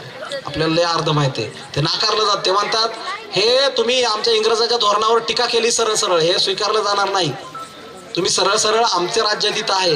बघा भारतावरच नाही तर अर्ध्या जगावर इंग्रज राज्य करत होते आणि त्या इंग्रजांच्या देशात जाणारा हा विद्यार्थी इंग्रजांच्या धोरणावर टीका करतो की भारतात इंग्रजांचं राज्य आहे आणि ते त्या ठिकाणी त्यांचं नाणं चालनामध्ये वापरतात, म्हणून भारताचा रुपया ढासळतोय, त्याचं अवमूल्यन होतंय आणि म्हणून ही अवस्था झाली भारताच्या अर्थव्यवस्थेची. ते म्हणतात हे आमच्यावर टीका केलेली आहे, हे चालणार नाही, हे नाकारणार आहे आणि ते नाकारलं जातं. बाबासाहेब ते शोधनिबंध पुन्हा घेतात आणि पुन्हा मी सादर करेल सांगतात. परंतु तो काळ कसा आहे बघा बाबासाहेबांच्या आयुष्यातला. बाबासाहेब या ठिकाणी या देशाच्या अर्थव्यवस्थेचा विचार करतायत, परंतु बाबासाहेबांच्या आयुष्याची अर्थव्यवस्था काय चालली बघा. भारतातून बाबासाहेबांना एक पत्र येतं. त्या काळामध्ये अभ्यास करणाऱ्या बाबासाहेबांना भारतातून एक पत्र येतं आणि ते पत्र बाबासाहेब घेतात आणि पत्र बाबासाहेब वाचायला लागतात. ते पत्र वाचतात. साहेब, प्रिय साहेब, तुमच्या रामूचा तुम्हाला साष्टांग नमस्कार. कसे आहात? आम्हाला तुमची खूप आठवण येते. साहेब हे पत्र यासाठी लिहिलंय की तुमचा लाडका गंगाधर मागच्या काही दिवसापासून खूप आजारी आहे. साहेब डॉक्टर म्हणले की त्याच्यावर मोठे उपचार करावे लागतील आणि मोठे उपचार केले तरच हे लेकरू वाचेल. साहेब आपल्याला आपलं हे बाळ वाचवायचं. साहेब तुम्ही लवकर मनी ऑर्डर पाठवा. तुम्ही मनी ऑर्डर पाठवली मी याच्यावर उपचार करते. साहेब स्वतःची काळजी घ्या. मी तुमच्या मनी ऑर्डरची वाट पाहते. तुमचीच रामू. साहेबांनी हे वाचलं. खरं तर साहेबांचे डोळे भरून आले होते. साहेबांनी दुसरं पत्र हाती घेतलं. साहेबांनी पत्र लिहिलं, पत्र दिलं आणि पुढच्या 15 दिवसांनी भारतात पैबावाडीतल्या त्या 10x10च्या खोलीत राहणाऱ्या माझ्या रमाईला ते पत्र मिळालं. रमाईला वाटलं मनी ऑर्डर आली असेल. रमाई उत्सुकतेने गेल्या होत्या, पण पाहतात तर काय फक्त पत्र आलं. पत्र घेतलं, रमाई घरात गेल्या, खोलीत गेल्या आणि पत्र वाचायला लागल्या. पत्र वाचणाऱ्या माझ्या रमाईच्या डोळे भरून आले, डोळ्यातून अश्रू वाहू लागले. रमाई वाचत होत्या, प्रिय रामू तुझं पत्र मिळालं, मी खुशाल आहे. मला आता तुमची काळजी वाटते. रामू स्वतःची आणि सगळ्यांची काळजी घे. पत्रात लिहिलं की गंगाधर खूप आजारी आहे, गंगाधर उपचार करावे लागतील. पण रामू गंगाधर जन्मल्यापासूनच त्याची तब्येत बरी नाहीये ग. पण रामू त्याच्यावर उपचार करायला पाठवायला माझ्याकडे कसलेच पैसे नाहीये. रामू मी तुम्हाला कसलेच पैसे पाठवू शकत नाही. बाबासाहेब पुढची वेळ जी लिहितात ती हृदया काळजाचा ठाव घेते. बाबासाहेब पुढे लिहितात की रामू उपचाराविना माझं लेकरू, आपलं लेकरू जात असेल ना तर त्याला जाऊ दे. आपण त्याच्यावर उपचार नाही करू शकत. रामू माझ्याकडे पैसे नाहीयेत. बाबासाहेब खाली लिहितात, अगं रामू तुला कसं सांगू की माझ्याकडे पैसे नाहीयेत म्हणून मी एकच वेळ जेवण करतो, पण माझ्याकडे पैसे नाहीयेत. रामू तू स्वतःची काळजी घे, लेकरांना जप. तुमचेच साहेब. रमाईने जसं वाचलं तसं पत्र बाजूला ठेवलं. रमाईने डोळे पुसले आणि खंबीर उभा राहत माझ्या रमाईने पदर खोचला, आपल्या लेकराला उचललं आणि लेकराला उचलून माझी रमाई झपझप पावलं टाकत त्या डॉक्टरांपर्यंत गेल्या. डॉक्टरांपुढे बाळ गंगाधरला ठेवलं आणि गंगाधरला ठेवून माझी रमाई डॉक्टरांना म्हणाली, साहेब ह्या पदरात एवढं पैसे आहेत ना, एवढं पैसे घ्या. एवढ्या पैशात माझ्या लेकराला जमल तसं वाचवा साहेब. साहेब जास्त उपचार करायचे ते करा. आमचं साहेब आलं ना की तुमचे सगळे पैसे चुकवू आम्ही, पण माझ्या लेकराला वाचव डॉक्टर साहेब. डॉक्टर साहेब म्हणाले करू उपचार आपण. 1 दिवस गेला, 4 दिवस गेले, 5 दिवस गेले, 8 दिवस गेले, उपचार होत राहिले. दिवसामागून दिवस जात होते. माझी रमाई मोठ्या आशेनं त्या लेकराला घेऊन डॉक्टरांकडे जायची की आपलं लेकरू वाचणार आहे. तिला वाटायचं उपचार होत आहेत, पण जे मोठे उपचार मोठ्या पैशाने होतात ते होत नव्हते. आणि 15-20 दिवसांनी जेव्हा रमाई 1 दिवस डॉक्टरांकडे गेल्या, उपचार करत होते डॉक्टर, पण सायंकाळच्या टायमाला त्या डॉक्टरांनी बाळ रमाईच्या हातावर दिलं आणि डॉक्टर म्हणाले त्या बाळाच्या डोळ्यावर हात फिरवत डॉक्टर म्हणाले, आम्ही तुमच्या लेकराला नाही वाचवू शकलो. माझ्या बाळक्या गंगाधरने, बाबासाहेबांच्या लाडक्या गंगाधरने चालण्याआधी, फिरण्याआधी, बागडण्याआधी, हे जगामध्ये वावरण्याआधी हे जगाचा शेवटचा निरोप घेतला, अखेरचा श्वास घेतला. माझ्या रमाईने आपलं बाळ उचललं. रमाईच्या डोळ्यातले अश्रू आटले होते. मागचे 15 दिवस रमाईच्या डोळ्यातलं पाणी हटत नव्हतं. रमाई झप झप पावलं टाकत घरी आल्या. शेजार पाजारनी जमा झाल्या. शेजारी पाजारणींनी रमाईला सावरलं, आवरलं आणि समजावलं. सगळ्यांनी मिळून बारक्या गंगाधरवर बाळावरती अंत्यसंस्कार केले. रमाई तशाच उपाशी पोटी झोपी गेल्या. रमाईच्या सगळ्या आशा संपल्यासारखं त्यांना वाटत होतं. रमाई तशाच झोपी गेल्या आणि दुसऱ्या दिवशी पहाट होण्याआधी कोंबडा हरवला आणि कोंबडा हरवल्या त्या सरशी माझ्या रमाई उठल्या. दारात पडलेली पाठी उचलली, ती पाठी डोक्यावर घेतली. पैमावाडीपासून माहीमपर्यंत, दादरपर्यंत पायी चालत फिरत माझी रमाई शेण जमा करते. रमाई शेण जमा करतात आणि दिवस उगवायच्या आधी ते शेणाच्या गोवऱ्या थापतात. त्या गोवऱ्या थापून 2-4 दिवस गेले. त्या गोवऱ्या वाळल्यानंतर रमाई त्या गोवऱ्या काढतात. दिवस मावळल्यावर बाजारात नेऊन त्या गोवऱ्या विकायच्या. कारण जगाला दिसू नये की बॅरिस्टरची बायको गोवऱ्या लावते आणि गोवऱ्या काढते, हे कोणालाही कळू नये. म्हणून माझी रमाई अशा दिवस मावळल्यावर त्या गोवऱ्या विकायला जातात. महिना गेला, 2 महिने गेले. रमाईने रुपया जमा केला. पदरात काही मुठभर पैसे साचले आणि पोस्टमन दिसला. माझी रमाई म्हणली, दादा ही मनी ऑर्डर करायची. पोस्टमनने मनी ऑर्डर पाठवली. पुढच्या काही दिवसांनी परदेशात बाबासाहेबांकडे पोस्टमन आला आणि मनी ऑर्डर दिली. साहेबांना वाटलं कोणी सामाजिक कार्यकर्त्यांनी मदत पाठवली असेल. साहेब वाचायला लागले त्या सोबत असलेलं पत्र आणि पुन्हा साहेबांचे डोळे भरून आले. साहेबांचं हृदय हेलावलं. साहेबांना गदगदून आलं. साहेब वाचत होते, प्रिय साहेब, तुमच्या रामूचा साष्टांग नमस्कार. साहेब 2 महिने झालं पण तुम्हाला कळवलं नाही साहेब. सांगताना दुःख वाटतं की तुमचा लाडका गंगाधर आपल्याला सोडून गेला. मी नाही वाचवू शकले साहेब त्याला, पण जाऊ द्या साहेब, त्याचं आयुष्य तेवढंच असेल. रमाईचा समजूतदारपणा काय बघा. रमाई म्हणतात, पण जाऊ द्या साहेब, त्याचं आयुष्य तेवढंच असेल. पण हे तुम्हाला उशिरा का कळवलं साहेब?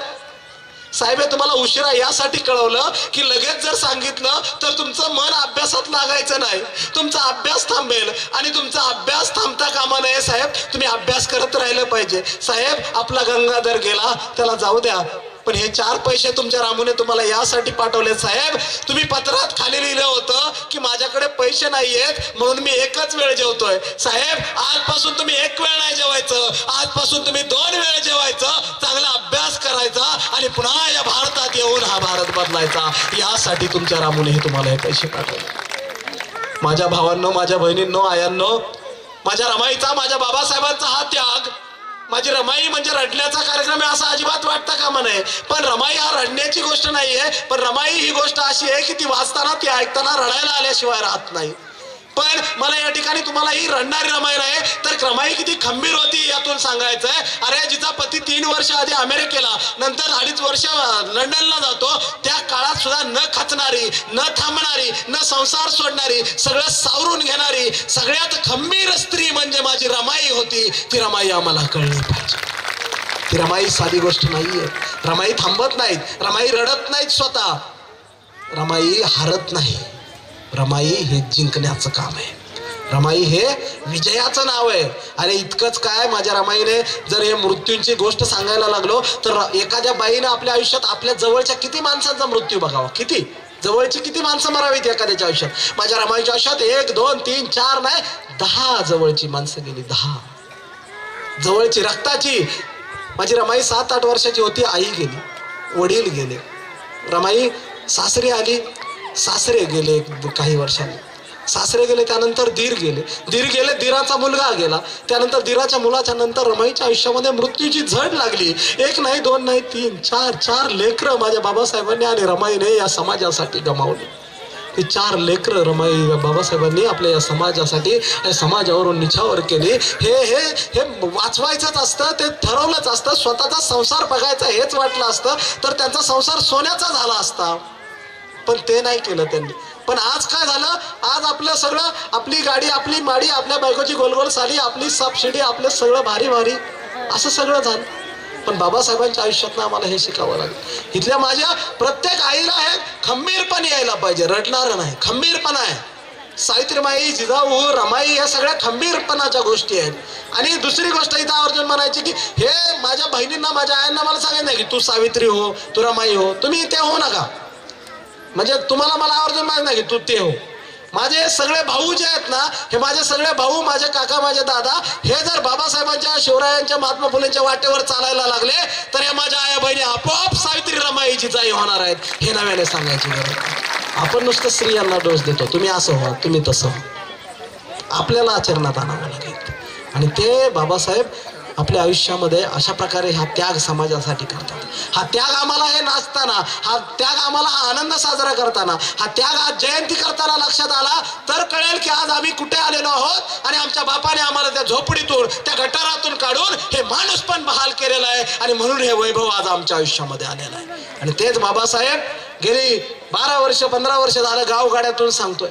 परंतु हे सांगत असताना मला अनेक वेळा असं वाटतं, राहुलदादा आपलं काय झालं, आपलं म्हणजे असं झालंय, आपलीच माणसं, आपल्याच टाळ्या, आपलाच वक्ता, आपली जयंती, झाला कार्यक्रम, चला घरी.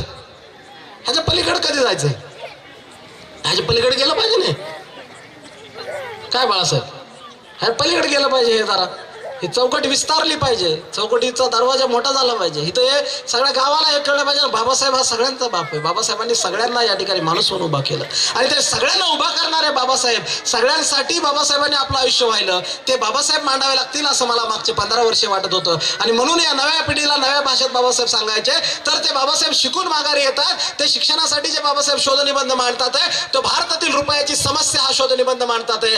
आणि तो महत्वाचा काय आहे, त्याच्यावरती अधोरेखित काय होतं, हा नवा देश कसा उभा राहतोय सांगताना मला सांगावं वाटतं की तो शोधनिबंध एका फाटक्या घरातला मुलगा मांडतो, ज्याच्या खिशात पैसे नाहीत. तो भारतातल्या रुपयाचा अभ्यास करून त्या ठिकाणी मांडतो, तो नाकारला जातो. त्यातला शोधनिबंधातला अर्थ न बदलता, निष्कर्ष न बदलता, फक्त मांडणी बदलून बाबासाहेब तो पुन्हा मांडतात. आणि तो स्वीकारावा लागतो आणि तो स्वीकारला जातो. तो जगाच्या पाठीवर भारतातली रुपयाची समस्या जगाच्या व्यासपीठावर, विचारपीठावर पहिला अर्थशास्त्रज्ञ या भारतातला म्हणजे डॉक्टर बाबासाहेब आंबेडकर आहेत. हे बाबासाहेब सगळ्यांना कळले पाहिजे. आणि त्याच बाबासाहेबांनी लिहिलेल्या त्याच शोध प्रबंधाच्या आधारावर काय होतं पुढं या देशामध्ये. आता जिल्हा बँकेला संचालक झाला तरी त्याला वाटतंय बँक मीच काढली आणि पैसा मीच छापतोय का, असं वाटतंय एखाद्याला.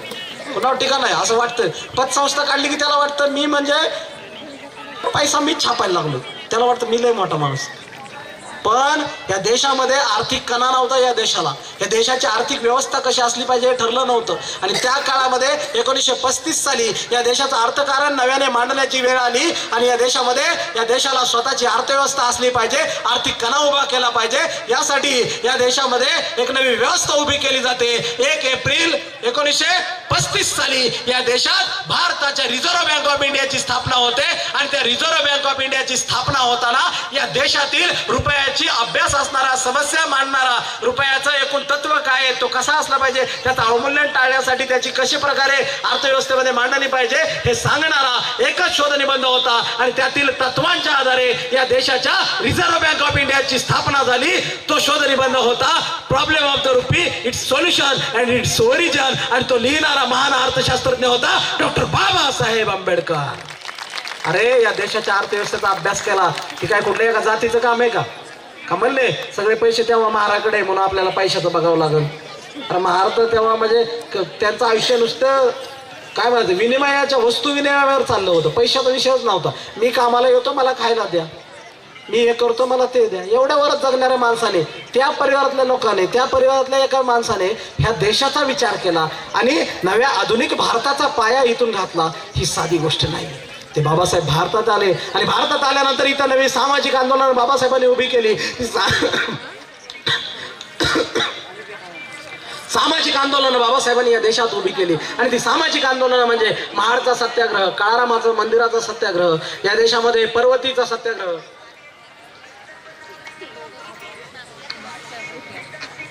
पुण्यातल्या पर्वतीचा सत्याग्रह, यासारखी आंदोलनं बाबासाहेब हाती घेतात. कारण माणसाला माणूस पण मिळवून द्यायचं हे बाबासाहेबांना कधी कळलं जास्त, त्यांना त्याची जास्त झळ कधी बसली बाबासाहेबच लिहितात. ते म्हणतात मला आता काय माहितीये का, मला हे का उदाहरण आवर्जून सांगायचं. बाबासाहेब परदेशात शिकून आले 2 देशामध्ये, त्यांना जर्मनीला पण जायचं होतं पण पैसाच नाही ना. बाबासाहेब तितक्या देशात शिकून आले, मग बाबासाहेबांना असं वाटलं असेल ना की आता इतक्या महान देशातून इतका महान अभ्यास करून इतक्या चांगल्या डिग्र्या घेऊन मी आलोय, आता मला सगळे स्वीकारतील. बाबासाहेब स्वतः सांगतात की इतकं शिकून आल्यानंतरही जी कमिटमेंट केली होती, तिथं जेव्हा बाबासाहेब कामाला जातात तेव्हा त्या ठिकाणी त्यांना जाती व्यवस्थेचे इतके भयानक चटके सहन करावे लागतात की माणूस म्हणून त्या ठिकाणी त्यांना जगू दिलं जात नाही. म्हणजे तेव्हा बाबासाहेबांना कळतं, बाबासाहेब सांगतात की आपण किती छान राहिलो, आपण किती श्रीमंत झालो. आता इथल्या लय लोकांना वाटतं, आता ते काय काय असतात बघा, थोडी वर गेली की नाही, ह्या आपल्या गाव कसा बाहेरच्या वस्तीतनं थोडा पुढे गेला, 5-6 आकडी पगारावर गेला की ते म्हणते ती वस्ती का तिथे खूप घाण असते, आपलं फ्लॅट बरा आहे, इकडं फ्लॅट बराच असतो, पण ती वस्ती घाण ही म्हणण्याची चूक करू नको. ती वस्ती घाण ही म्हणण्याची चूक करू नको. बाबासाहेबांनी पुढच्या काळात काही विद्यार्थी शिक्षणासाठी पाठवले परदेशामध्ये, आणि माघारी शिकून आल्यानंतर त्यातला एक विद्यार्थी बाबासाहेबांकडे आला आणि बाबासाहेबांना म्हणला, बाबासाहेब मला सांगा, मी आता शिकून आलोय, मी काय करू समाजासाठी, तुम्ही सांगा. म्हणला तुम्ही सांगाल ते मी करतो. बाबासाहेब म्हणले तू जास्त काय करू नको, तू आता साहेब झालाय ना, एवढा मोठा शिकून आलाय तिकडून परदेशातून, तू आता फक्त एवढंच कर, फक्त तू एवढंच कर की तू महिन्यातून एक दिवस तुझ्या वस्तीतून बाहेर गेलेला आहे ना, त्या वस्तीत फिरायला जात जा आणि तिथल्या माणसामध्ये जाऊन बसत जा, कारण त्या माणसाला कळू दे की या वस्तीमधून साहेब निर्माण होण्याची ताकद आहे. आणि म्हणून आज साहेब झालेल्या प्रत्येकाला इथं मला सांगायचंय, अनेकांना वाटतं मी आता शिकलोय, माझं भारी आहे, मला सगळे लय भारी म्हणतात, मला सगळे सामावून घेतात, सगळे आपल्याला माणूस म्हणून माणूसपणानेच उभं राहायचंय. परंतु आपण जसं बाबासाहेब सांगतात की मी ज्या समाजातून जन्माला आलेलो आहे त्यांचा उद्धार करण्यास जर असमर्थ ठरलो तर मी स्वतःला गोळी घालून घेईन. तो बाबासाहेबांचा संकल्प खरं तर आणखीन अपूर्ण राहिलेला, आपल्याला तो पूर्ण करायचा आहे. असे जर बाबासाहेबांचा संकल्प जर आज म्हणलं नाही शिकलेल्यांना, तर अर्ध्यांना गोळ्या घालाव्या लागतील, कारण त्यांच्या ध्यानातच नाही की बाबासाहेबांनी काय सांगितलं होतं. त्यांनी स्वतःला मारून घ्यावं लागतील, त्यांना माहीतच नाही की आपण कुठून गेलो आणि कुठं होतो. म्हणून हे लक्षात पाहिजे, हे काही जे जातात पुढं त्यांना लक्षात पाहिजे, तुम्ही कितीही शिकलात, कितीही पुढे गेलात, तरी आजही या व्यवस्थेमध्ये बाबासाहेबांनाच नाकारलं इथल्या लोकांनी. तर आपल्याला स्वीकारण्यासाठी आणखीन काळ जावा लागेल आणि त्यासाठी आपल्याला प्रयत्न करावे लागतील. ते न करता मी वेगळा आहे हे दाखवू नका. आणि म्हणून बाबासाहेब भारतात आले आणि त्यानंतर त्यांनी जी आंदोलनं सुरू केली, तेव्हा बाबासाहेबांनी ते आंदोलनं करताना बाबासाहेबांनी त्याच्या मुळाशी गेले आणि बाबासाहेबांना वाटलं की आपण ही जे आंदोलनं करतोय ह्याचं मूळ काय आहे, तर ह्याचं मूळ या देशात एक कायद्याचा ग्रंथ म्हणून पुस्तक आहे आणि त्या कायद्याच्या पुस्तकावर आधारित आपल्याला इथं जगवलं जातं आणि त्या कायद्याच्या पुस्तकावर आपल्याला सगळं नाकारलं जातंय. बाबासाहेब ठरवतात त्या कायद्याच्या पुस्तकालाच आपल्याला आग लावावी लागेल आणि बाबासाहेब या देशामध्ये 1000 वर्ष चालत आलेल्या त्या कायद्याच्या पुस्तकाला महाडच्या त्या ऐतिहासिक भूमीमध्ये आग लावतात आणि सहस्त्रबुद्धेच्या हस्ते मनुस्मृती जाळतात आणि नव्या क्रांतीची मशाल पेटवतात. पण ते बाबासाहेब सगळीकडे आपण सांगतो की बाबासाहेब मनुस्मृती जाळतात, ते आपण सांगितलं पाहिजे कारण तो इतिहास आहे. पण हे बाबासाहेब सांगताना मला इथल्या प्रत्येक पोराला, प्रत्येक कार्यकर्त्याला इथं आवडीनं या ठिकाणी विशेष सांगायचं का, बाबासाहेब हे त्यांच्या आयुष्याकडे जर आम्ही बघितलं तर बाबासाहेब हा प्रत्येक गोष्टीला एक नवा पर्याय देतात आणि म्हणून नवा पर्याय म्हणजे बाबासाहेब हे आम्हाला कळलं पाहिजे. म्हणून मनुस्मृती जाळणारे बाबासाहेब जसे आम्हाला माहिती आहेत, तसं आम्हाला तेव्हा एक गोष्ट अभ्यासाने लक्षात घेतली पाहिजे की बाबासाहेब किती दूरदृष्टीचे आहेत. बाबासाहेब जेव्हा कोलंबियात शिकायला जातात, विचार करा, स्वतःचा अभ्यासक्रम तर पूर्ण करतातच वेळेच्या आधी, पण त्याच्या बाहेर काय करतात, तर बाबासाहेब तिथं शिकताना त्या काळामध्ये जगातल्या सगळ्या देशांच्या संविधानांचा अभ्यास करतात. सोपी गोष्ट नाहीये. तेव्हा विद्यार्थी म्हणून शिक्षण वेगळं, त्याच्याबरोबर जगातल्या संविधानाचा अभ्यास करतायत आणि ते किती दूरदृष्टी आहे इथे मला आवर्जून सांगायचं आहे की या ठिकाणी मनुस्मृती जाळणारे बाबासाहेब आम्ही सांगतो, पण तुम्हाला इथं मला मोठ्या प्रेरणादायी पद्धतीने हे सांगावं वाटतं, तुम्ही समजून घ्या की फक्त मनुस्मृती जाळणारे बाबासाहेब नव्हे, तर आम्हाला मनुस्मृती जाळून या देशामध्ये नवा कायदा, नवं संविधान देणारे बाबासाहेब त्या ठिकाणी त्या अँगलने कळले पाहिजे. बाबासाहेब फक्त एखादी गोष्ट नाकारत नाहीत, एखाद्या गोष्टीसाठी आंदोलन केलं कसं संपलं हेच कळलं नाही, असं आहे. आता मोर्चा काढला, मोर्चा संपला, अरे मुद्दा संपला नाही पण मोर्चा संपला असं होतं. पण बाबासाहेबांच्या आयुष्यातली आंदोलनं अशी नाही. बाबासाहेब कोणतीही गोष्ट जी हाती घेतात आंदोलनं, त्या गोष्टीला पूर्णत्व देतात आहे आणि त्या गोष्टीला पूर्णत्व देऊन नवं काहीतरी निर्मिती, जी व्यवस्था जर बदलत नसेल तर आपली स्वतःची नवी निर्मिती करतात आहे. नवी निर्मिती करणारे बाबासाहेब आम्हाला कळले पाहिजे. ते बाबासाहेब कुठल्या एका समाजाचे नाही आहेत. बाबासाहेब जेव्हा मुंबईमध्ये या ठिकाणी काम करतात, बाबासाहेबांची मुंबई विधिमंडळावर निवड होते आणि मुंबई विधिमंडळावर बाबासाहेबांची निवड झाली सदस्य म्हणून, तेव्हा मुंबई विधिमंडळाच्या इतिहासामध्ये बाबासाहेबांनी त्या मुंबई विधिमंडळावरती जो पहिला मोर्चा काढला, तो पहिला मोर्चा काय, तेव्हाच्या महारांना अस्पृश्यांना हक्क द्या, एखादी योजना द्या, घरकुल द्या म्हणून नाही काढला. बाबासाहेबांनी विधिमंडळाचा पहिला मोर्चा कशासाठी काढला? बाबासाहेबांनी मुंबई विधिमंडळावर काढलेला पहिला मोर्चा हा या देशातल्या राज्यातल्या शेतकऱ्यांच्या हक्कासाठी काढला होता. हे सगळ्या शेतकऱ्यांना माहित असलं पाहिजे, कारण हे शेतकरी नेते बाबासाहेब आहेत. तेव्हा जी खोती पद्धत होती ती खोती पद्धत बंद झाली पाहिजे, शेतकऱ्यांची पिळवणूक थांबली पाहिजे. त्याचबरोबर शेतसारा हा शेतमालावर उत्पन्नावर आधारित असला पाहिजे, हे सांगणारे शेतकरी नेते डॉक्टर बाबासाहेब आंबेडकर होते. आणि हे बाबासाहेब आंबेडकर आजच्या सगळ्या शेतकऱ्यांच्या पोरांना माहीत असले पाहिजेत. बाबासाहेबांच्या माणसाकडे तर शेती नव्हती, पण ज्यांच्याकडे शेती आहे त्यांना माहीत असलं पाहिजे की बाबासाहेबांनी आमच्यासाठी काय केलं, ते बाबासाहेब माहीत पाहिजे ना. आता इथे एवढ्या स्त्रिया आहेत माझ्या पुढं, ह्यातल्या बऱ्याच नोकरदार असतील किंवा ज्यांच्यापर्यंत आवाज जातोय त्या नोकरी करत असतील. त्या नोकरी करणाऱ्या प्रत्येक स्त्रीला माहीत असलं पाहिजे. आता तुम्ही जर 10 वर्ष आधी जरी गेला ना, आपल्या गावगाड्यामध्ये काय असतं, शेतात जर कामाला गडीन बाई आला तर त्याला कसं असतं, 500 रुपये हजरी गाड्याला, आणि बाईला 200 रुपये 150 रुपये असंच होतं ना आधी. बाबासाहेब ह्याच्यावर आक्षेप घेतात. बाबासाहेब याच्यावर आक्षेप घेतात. कधी? आजपासून 75 वर्ष आधी बाबासाहेब आक्षेप घेतात आणि बाबासाहेब म्हणतायत असं नसलं पाहिजे. स्त्री पुरुष समानता, समान काम समान वेतन असलं पाहिजे, आणि जशी जितकी हजेरी जितका पगार पुरुषाला आहे त्याच्याच बरोबरीने स्त्रीला असला पाहिजे, हे सांगतात बाबासाहेब. आणि एवढंच नाही, आज जर तुम्हाला दिसतंय गुरुजी बाई, नाहीतर आज कसं असतं मग, गुरुजीला हजेरी, गुरुजीला पगार 50,000 आणि मॅडमला पगार 20,000 15,000 चाललं असतं का? नाही. हे सगळ्या मॅडमला माहित पाहिजे ना, 7वा वेतन आयोग घेणाऱ्या. कलेक्टर बाईला माहित पाहिजे की कलेक्टर बाई आहे म्हणून कमी नाही मानत तिला. बरोबरीत आणलं ना बापाने. हे कुणी आणलं? हे बाबासाहेबांनी आणलंय. ही देण बाबासाहेबांची आहे, हे इथल्या प्रत्येक स्त्रीला माहित पाहिजे. एवढंच काय, हे समान काम समान वेतन तर दिलंच, याच्या पलीकडे जाऊन नोकरी करणाऱ्या, कामाला जाणाऱ्या प्रत्येक स्त्रीला प्रसूती काळात, ती गरोदर असताना 6 महिन्याची पगारी रजा असली पाहिजे, हे सांगणारा बाप माणूस म्हणजे डॉक्टर बाबासाहेब आंबेडकर आहे. ह्याच्याच बरोबर वर्षाकाठी ठराविक रजा ह्या पगार देऊन असल्या पाहिजेत. त्या रजा मिळवून त्या, आता मला सांगा, हे देताना बाबासाहेब म्हणले का हे एकाच जातीच्याला द्या, ते आमच्यालाच लय काम पडतंय, असलं नाही डोक्यात. बाबासाहेबांच्या डोक्यात कुठलीही एक जात नाहीये, स्वतःची जात तर नाहीये की माझ्याच जातीला मला काय मिळवून द्यायचंय. आणि ह्या लोकांनी पण माझ्या समोरच्या सगळ्यांनी ध्यानात ठेवलं पाहिजे, बाबासाहेब माझे, आमचे बाबासाहेब, आमचं सगळं, ह्याच्या पलीकडं तुमचे बाबासाहेब कसे आहेत हे सगळ्यांना सांगा. आमचे बाबासाहेब म्हणण्याआधी अरे तुमचे बाबासाहेब काय आहेत ते सांगतो म्हणायचं तुला. इकडे तुझ्या घरात जी आई आहे, तुझ्या घरात जी बहीण आहे, तुझ्या घरात जी ताई आहे ना, तिला सरकारी नोकरी करण्याचा हक्क मिळवून देणारा बाप माणूस म्हणजे बाबासाहेब. तिला बापाच्या संपत्तीत वाटा मिळवून देणारा माणूस म्हणजे डॉक्टर बाबासाहेब आंबेडकर. तिला इथं पुरुषाच्या बरोबरीनं सगळ्या क्षेत्रामध्ये हक्क मिळवून देणारा माणूस म्हणजे डॉक्टर बाबासाहेब आंबेडकर. तुझ्या आईला, तुझ्या बहिणीला ग्रामपंचायत पासून ते राष्ट्रपती पदापर्यंत जाण्याचा अधिकार मिळवून देणारा बाप माणूस म्हणजे डॉक्टर बाबासाहेब आंबेडकर आहेत. नाहीतर ते इलेक्शनच्या वेळेस बाईचं आरक्षण पडलं घेत आहे बरोबर, तर त्याला माहित नाही कोणी मिळवून दिले. ते आम्हाला बाबासाहेब तुमचे कसे आहेत हे सांगावं. हे आमचे तुमचे म्हणण्यापेक्षा आपले व्हायला पाहिजेत, पण ते लगेच होत नाही ना, ते आधी तुमचेच म्हणतो. म्हणून आपल्याला आपले बाबासाहेब ह्यातली पुढची पायरी आहे, तुमचे बाबासाहेब, आणि मग आपण त्यांना आपले बाबासाहेबवर घेऊन येणार, सगळ्यांना घेऊन येणार. आणि हे बाबासाहेब, या देशाचे बाबासाहेब कसे आहेत हे बाबासाहेब सांगायचे. हे स्त्रियांचे बाबासाहेब आपल्याला माहित पाहिजेत. याच्या पलीकडे जाऊन या देशामध्ये आपल्याला वाटतं की वेगवेगळे पक्ष संघटना निघाल्या, मग बाबासाहेबांनी पक्ष काढला राजकारण करायला, कारण त्यांनी म्हटलं की राजकारण ही सगळ्या समस्यांची किल्ली आहे, सत्ता ही सगळ्या समस्यांची किल्ली आहे. आपल्या सगळे अधोगती, आपल्या सगळ्या गोष्टी ह्याची किल्ली काय, राजकारणात आहे, सत्तेमधून आहे. आणि म्हणून बाबासाहेब पक्ष काढतायत या देशामध्ये.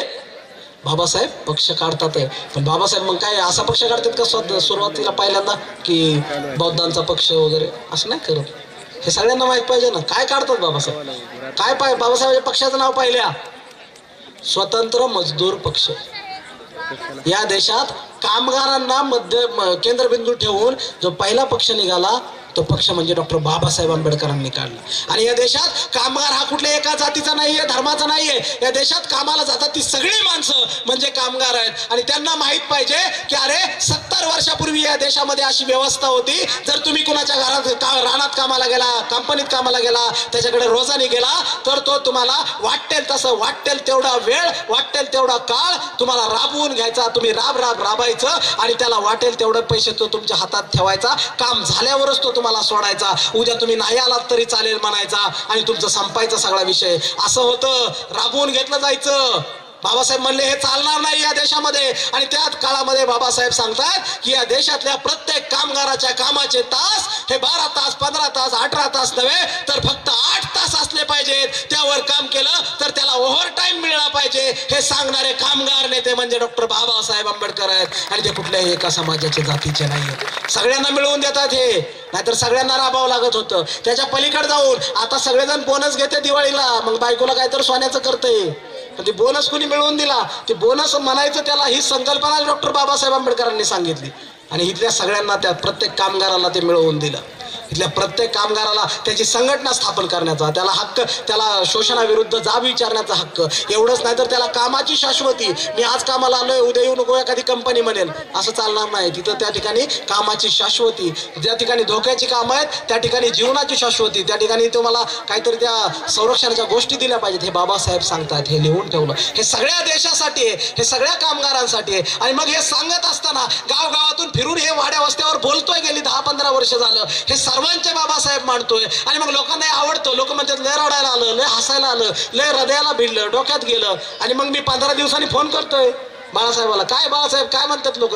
ते म्हणते कशाचं? म्हणजे व्याख्यान झालं त्याचं. ते म्हणते व्याख्यान झालं, ते तेव्हाच झालं. तुम्ही गेला, व्याख्यान गेलं, तुमच्यासोबत मागं काय राहत नाही म्हणून. मध्ये मला काही वैचारिक मित्र म्हणाले, संपादक, पत्रकार म्हणले, हे तुम्हाला लिहावं लागेल.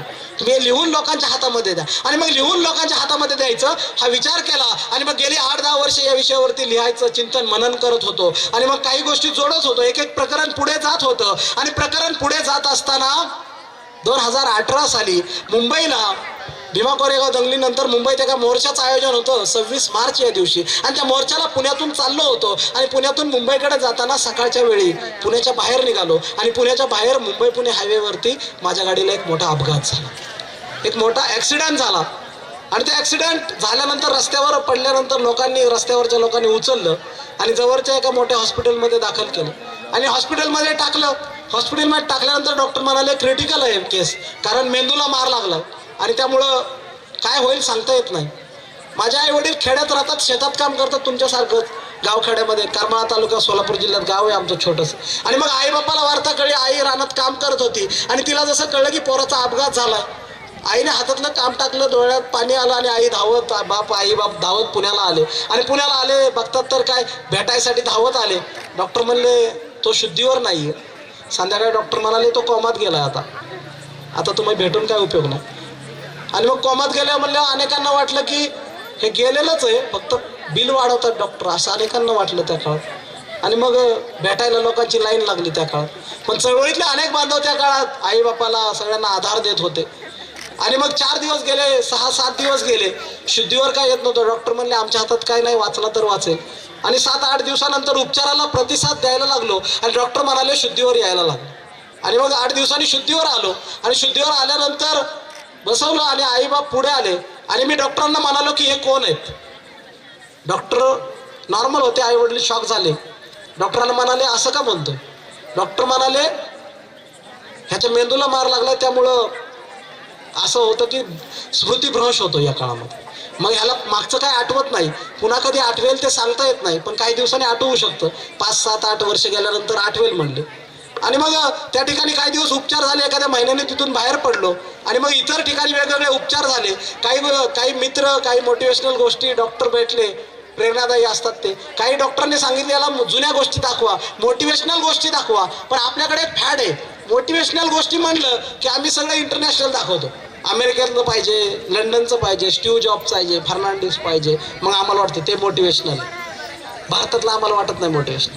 मग ते मला तसलं दाखवत होते. पण माझा मोबाईल, आपल्या घरातला मोबाईल, त्याच्यात दाखवायचे व्हिडिओ. आपण त्यात काय व्हायला लागलं, माझ्याच मोबाईल मधले व्हिडिओ माझ्यासमोर पुन्हा पुन्हा यायला लागले आणि तेच मी पुन्हा पुन्हा ऐकायला लागलो आणि मला माझा थोडा भूतकाळ आठवायला लागला. आणि तेव्हा माझ्या ध्यानात यायला लागलं, अरे लोक मला मोटिवेशनल ऐकवायचं म्हणतात आहे, पण जो व्हिडिओ मला दिसतोय माझ्या मोबाईल मधला, त्या माणसाविषयी मी काहीतरी मोटिवेशनल लिहित होतो, मला असं काहीतरी आठवायला लागलं. मग मी माझ्या जुन्या वह्या काढल्या, माझे जुने मेल्स काढले, ते चेक केलं, ते सगळं पुन्हा एकदा जोडायला लागलो आणि ते सगळं जोडत असताना माझा भूतकाळ मला पुन्हा एकदा आठवायला लागला.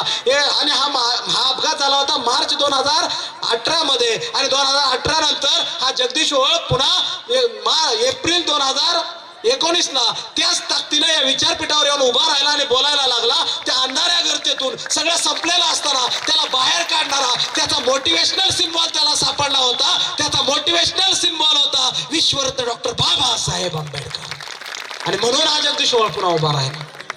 सगळं संपलंय वाटत असताना, 7-8 वर्ष हा उभा राहणार नाही, हा बोलणार नाही असं अनेक लोक म्हणत असताना त्या ताकदीने हा उभा राहिला. पण बांधवांनो, मला ही माझी गोष्ट तुम्हाला आवर्जून सांगायची नाही की मी कसं उभा राहिलो. बांधवांनो, इथल्या प्रत्येक मुलाला, इथल्या प्रत्येक मुलीला, इथल्या प्रत्येक माणसाला मला आवर्जून हे सांगायचंय की अरे ज्या दिवशी तुम्हाला वाटेल ना तुमचं सगळं संपलंय, आता करायला काय नाही, मी अडचणीत आहे, सगळ्यांनी मला अडचणीत आणलंय, मी कसा जगू, मी आता जीवच देतो, मी आता पुढे जाऊ शकत नाही, मी आता पासच होत नाही, माझा अभ्यासच नाही, त्या वेळेस तुम्हाला एक मोटिवेशनल सिम्बॉल आठवला पाहिजे, त्या खचलेल्या मनाला उभारी देणारा आणि तुम्हाला तुमचं नवं विश्व निर्माण करण्यासाठी हात देणारा तुमचा बाप माणूस म्हणजे डॉक्टर बाबासाहेब आंबेडकर आहेत. आणि ते तुम्हाला वाट दाखवायला पुढे उभे आहेत. म्हणून आयुष्यात कधी खचू नका. बाबासाहेब या जगातल्या प्रत्येक वाटेवर, प्रत्येक देशाच्या सीमेवर तुमची वाट बघत उभे आहेत की तुम्ही प्रगती कराल आणि तिथपर्यंत पोहोचाल. आणि त्यासाठी बाबासाहेब वाचा, त्यासाठी बाबासाहेब समजून घ्या, त्यासाठी बाबासाहेब माहीत करा. ते बाबासाहेब आपल्या पोरांना, परिवाराला ऐकवा, ते बाबासाहेब या समाजाला ऐकवा, इथल्या प्रत्येक माणसाला ते बळ येऊ द्या, तो मोटिवेशनल सिम्बॉल आम्हाला कळू द्या. आणि ते बाबासाहेब या ठिकाणी आपण या जय जयकार आज करत आहोत, त्यांच्या विचारांचा जय जयकार आपण इथे करत आहोत. आणि ते बाबासाहेब मांडण्याचा मी प्रयत्न केला. पुढे ते सगळं जुळवलं, ते सगळं लिहिलेलं जुळवलं आणि ते जुळवून माझ्या लक्षात आलं की आता काय राहिले. आणि ते राहिलेलं पुढे 2 वर्ष पूर्ण केलं. आणि ते 2 वर्ष पूर्ण झाल्यानंतर गेल्या वर्षी ते पुस्तकाचं प्रकाशन पुण्यामध्ये फुलेवाड्यामध्ये केलं. आणि फुलेवाड्यामध्ये प्रकाशन झाल्यानंतर फक्त 100 दिवसामध्ये त्या पुस्तकाच्या 10 आवृत्त्याचं प्रकाशन झालं. आणि त्याच्या 10व्या आवृत्तीचं प्रकाशन अमेरिकेतल्या कोलंबिया विद्यापीठात झालं. त्या पुस्तकाचं नाव म्हणजे जग बदलणारा बाप माणूस डॉक्टर बाबासाहेब आंबेडकर. आज मला आनंद वाटतो की पहिले 10 महिन्यात 4 महिन्यात 10 झाल्या, पुढच्या वर्षात 30 झाल्या. आणि आज या जयंतीला या पुस्तकाच्या 51व्या आवृत्तीचं आणि हिंदी भाषांतरित पुस्तकाचं प्रकाशन काल आपण आंबवडे या बाबासाहेबांच्या मूळ गावी केलेलं आहे. आणि ते पुस्तक आपल्या हातामध्ये येत आहे. हिंदी वाचणाऱ्यांसाठी आपण ते घेऊन आलो. पण बांधवांनो, मला काही लोक म्हणाले ते जग बदलणारा कसं काय लिहिले म्हणले तुम्ही? बाबासाहेबांनी घटना लिहिली मग भारत बदलला म्हणले, तुम्ही डायरेक्ट जग बदलणारा लिहिले, तुमच्याकडे ह्याचे काय संदर्भ आहेत का? मला म्हणले संदर्भ आहेत का? सगळे विचारवंत आपल्याकडेच आहे. पण या गोष्टीचा आनंद आहे की जगात ज्या कुठल्याही समाजात जितकी प्रश्न विचारणारी माणसं नाहीत तितकी प्रश्न विचारणारी आणि सत्यापर्यंत जाणारी माणसं ही आंबेडकरी समाजात आहेत. आणि म्हणून इथं प्रत्येक गोष्ट जबाबदारीने करावी लागते. इथं प्रत्येक गोष्ट जबाबदारीने करावं लागते. इथं भाकडकथा चालत नाही, इथं फेकाफेकी चालत नाही, इथं सगळं व्यवस्थित पुराव्यानिशी करावं लागतं. आणि मग तो माणसं मला म्हणले, काही लोक म्हणले जग बदलणारा कसं लिहिलं. मग त्यांना मला सांगावं वाटतं, ते मी मांडलेलंच आहे त्याच्यात, पण ते वाचत नाही ना, म्हणून सांगतो मी इथं की बाबासाहेबांनी या देशाला संविधान दिलं. आणि बाबासाहेबांनी या देशाला संविधान दिलं हे जग पाहत होतं, जगातल्या सगळ्या देशांना हे दिसत होतं. आणि जगातले अनेक देश ह्याच्यावर विचार करायला लागले की अरे भारतासारख्या महाकाय देशामध्ये इतकी वर्ष या ठिकाणची व्यवस्था ही अस्पृश्य, उच्चवर्णीय, नीचवर्णीय अशी होती, पण या देशामध्ये एक संविधान आलं, ते संविधान या माणसाने दिलं. आणि त्यानंतर इतकं मोठं परिवर्तन या देशात कसं घडून आलं याकडे सगळं जग पाहत होतं. नुसतं पाहत नव्हतं तर जगावर, जगातल्या वेगवेगळ्या देशावर त्या गोष्टीचे परिणाम झाले. आणि भारतातल्या या प्रतिक्रांतीने जगाला एक आदर्श दिला आणि बाबासाहेबांचा आदर्श जगातल्या अनेक देशांनी घेतला. आणि म्हणून आमच्या बापाची जयंती 152 देशात होते, आनंद आहे. पण तेवढंच नुसतं म्हणायचं नाही, पण जयंतीच्या नंतर त्या देशात काय होतं, बाबासाहेबांच्या विचारांनी त्या देशात काय चाललेलं आहे हे आम्हाला माहित पाहिजे. आता खूप उशीर झालेला आहे. म्हणून मला समारोपाकडे यायचं. परंतु जर्मनी सारख्या उगवत्या सूर्याच्या देशात जिथं बाबासाहेब गेले नाहीत, पण त्या उगवत्या सूर्याच्या देशातही आज प्रज्ञा सूर्य तळपत आहे हे आम्हाला माहीत असलं पाहिजे आणि ते या ठिकाणी आम्ही एकमेकांना सांगितलं पाहिजे. हे बाबासाहेब आम्हाला माहीत असले पाहिजे. हे जगाला कळलेले बाबासाहेब आहेत. एवढंच नाही तर बाबासाहेबांना जग बदलणारा का लिहिलं याचा संदर्भ देताना या पुस्तकातच सांगितलेलं आहे की बाबासाहेबांच्या त्या काळामध्ये एक साहित्यिक होते आणि ते साहित्यिक बाबासाहेबांच्या समकालीन असताना तेव्हा लिहितात. काय लिहितात? पाणी वाटप आले.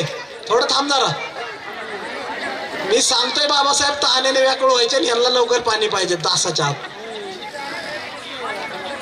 तर त्यात सांगितलं बाबासाहेबांचे समकालीन साहित्यिक आहेत आणि ते समकालीन साहित्यिक तेव्हा काय लिहितात?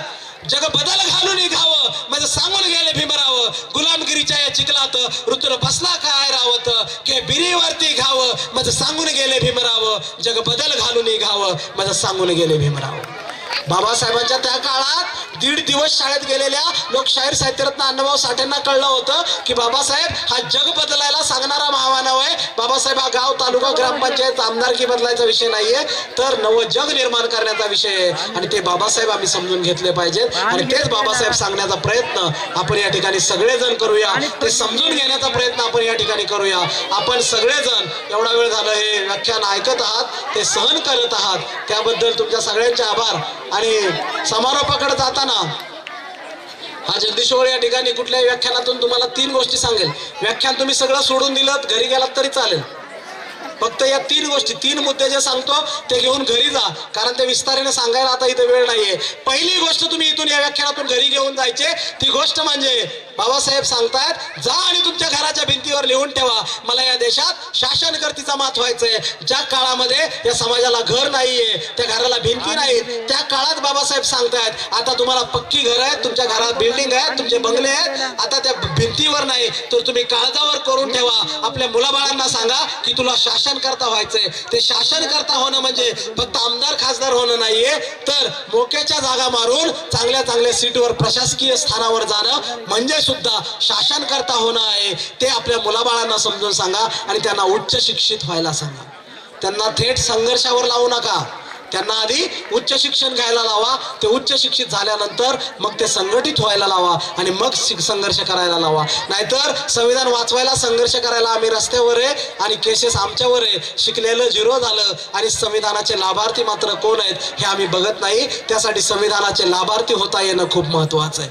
दुसरी गोष्ट तुम्हाला सांगतो की बाबासाहेब त्यांच्या आयुष्यामध्ये कोणतंच व्यसन करत नाहीयेत. माझ्या बांधवांनो, आयुष्यामध्ये कोणतंच व्यसन करू नका, व्यसनापासून दूर राहा आणि आपल्या परिवाराला आपल्या समाजाला एक प्रतिष्ठा मिळवून द्या. जे समाज, जी माणसं व्यसन करतात त्यांची प्रतिष्ठा नाहीशी होते हे बाबासाहेब सांगतायत आणि म्हणून कुठलंही व्यसन करू नका. आणि तिसरी गोष्ट या ठिकाणी आवर्जून सांगावी वाटते की आज जे वैभव आलेलं आहे, आज जी संपन्नता आलेली आहे, ते अनेक लोकांना वाटतं ते आंबेडकरांचे आहेत का, त्यांना आरक्षण आहे, त्यांचं आहे, मग त्या आरक्षणामुळे आहे त्यांचं. अनेक काय म्हणतात त्यांना आरक्षण आहे त्यामुळे त्यांचं चांगलं आहे, त्यांच्याकडे गाडी आहे, बंगला आहे, आरक्षणामुळे.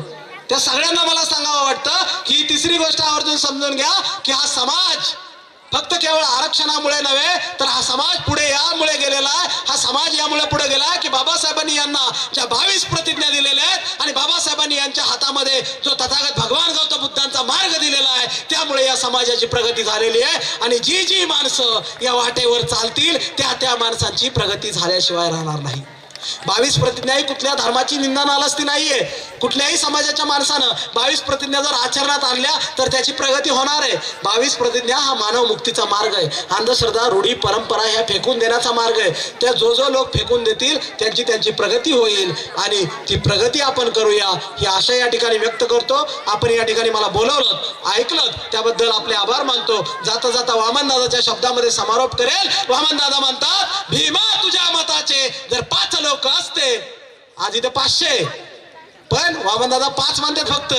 भीमा तुझ्या मताचे जर 5 लोक असते तर तलवारीस त्यांच्या न्यारेच टोक असते, तर तलवारीस त्यांच्या न्यारेच टोक असते. काय सांगू गड्या तुला, भीम माझा कसा होता, लेकरास जशी माय भीम माझा तसा होता. फक्त गुलामांचा अस्पृश्यांचा नव्हे, अखंड भारतीयांचा उंचविला माथा फाटके फाटक्या बंडीचा भीम माझा खिसा होता, फाटक्या बंडीचा भीम माझा खिसा. बोलताना काही चुकलं असेल तर ते जगदीश ओळच आहे, बरोबर आहे तेवढं सगळं. शिव फुले शाहू आंबेडकरांचा विचार आहे म्हणून घरी घेऊन जा आणि मी आपली रजा घेतो. जय भीम, जय संविधान, जय भारत.